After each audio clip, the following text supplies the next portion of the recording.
আসন্ন ত্রয়োদশ জাতীয় সংসদ নির্বাচন পর্যবেক্ষণে আজ থেকে দেশব্যাপী ৫৬ জন দীর্ঘমেয়াদী পর্যবেক্ষক মোতায়েন করেছে ইউরোপীয় ইউনিয়ন নির্বাচন পর্যবেক্ষণ মিশন।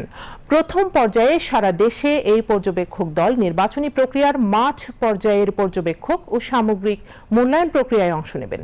মিশন সম্পর্কে বিস্তারিত জানাচ্ছেন সহকর্মী গোলাম মর্তুজা, ক্যামেরায় ছিলেন মেহেদী আরফিন।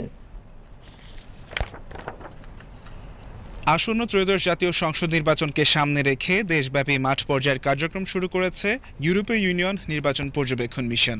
বাংলাদেশ সরকারের আমন্ত্রণে নিযুক্ত এই মিশনের ৫৬ জন দীর্ঘমেয়াদী পর্যবেক্ষক দেশের ৬৪টি প্রশাসনিক জেলায় মোতায়েন করা হয়েছে।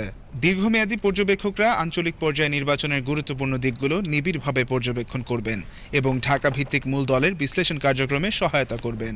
তারা দুইজন করে একটি দলে বিভক্ত হয়ে কাজ করবেন। When we speak about the mission, so what are the principles what we are observing each of us?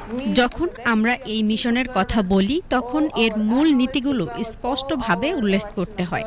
আমি একজন উপপ্রধান পর্যবেক্ষক হিসেবে আমাদের সব বিশ্লেষক এবং মাঠ পর্যায়ে নিয়োজিত সব নির্বাচন পর্যবেক্ষকের পক্ষ থেকে বলতে পারি, এই মিশনের ভিত্তি হলো নিরপেক্ষতা, স্বাধীনতা এবং কোনো ধরনের হস্তক্ষেপ না করা। এর অর্থ হলো আমরা এখানে এসেছি নির্বাচন পর্যবেক্ষণ করতে, নির্বাচনী প্রক্রিয়ায় হস্তক্ষেপ করতে নয়। নির্বাচন কমিশন এবং পররাষ্ট্র মন্ত্রণালয়ের আমন্ত্রণের মাধ্যমে আমাদের যে দায়িত্ব ও ম্যান্ডেট দেয়া হয়েছে সে বিষয়ে আমরা অত্যন্ত কঠোর ও সচেতনভাবে অনুগত থাকব। এই আমন্ত্রণের জন্য ইউরোপীয় ইউনিয়ন বাংলাদেশের প্রতি আন্তরিকভাবে কৃতজ্ঞ। পর্যবেক্ষকরা নিজ নিজ দায়িত্বপূর্ণ এলাকায় ভোটার, নির্বাচন কর্মকর্তা, প্রার্থী ও রাজনৈতিক দলের প্রতিনিধিদের পাশাপাশি নাগরিক পর্যবেক্ষক এবং তরুণ কর্মীদের সঙ্গে সাক্ষাৎ করবেন।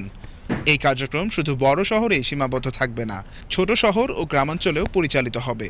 ইউরোপীয় ইউনিয়ন নির্বাচন পর্যবেক্ষণ মিশনের নেতৃত্ব দিচ্ছেন ইউরোপীয় পার্লামেন্টের সদস্য ও প্রধান পর্যবেক্ষক ইভার সিজাবস। নির্বাচনের দিন ঘনিয়ে আসার সঙ্গে সঙ্গে মিশনকে আরও জোরদার করতে যুক্ত হবেন ৯০ জন স্বল্পমেয়াদী পর্যবেক্ষক। পূর্ণাঙ্গ অবস্থায় ইউরোপীয় ইউনিয়নের সদস্য রাষ্ট্রসমূহের পাশাপাশি কানাডা, নরওয়ে ও সুইজারল্যান্ড মিলিয়ে এই মিশনে মোট প্রায় ২০০ জন পর্যবেক্ষক কাজ করবেন।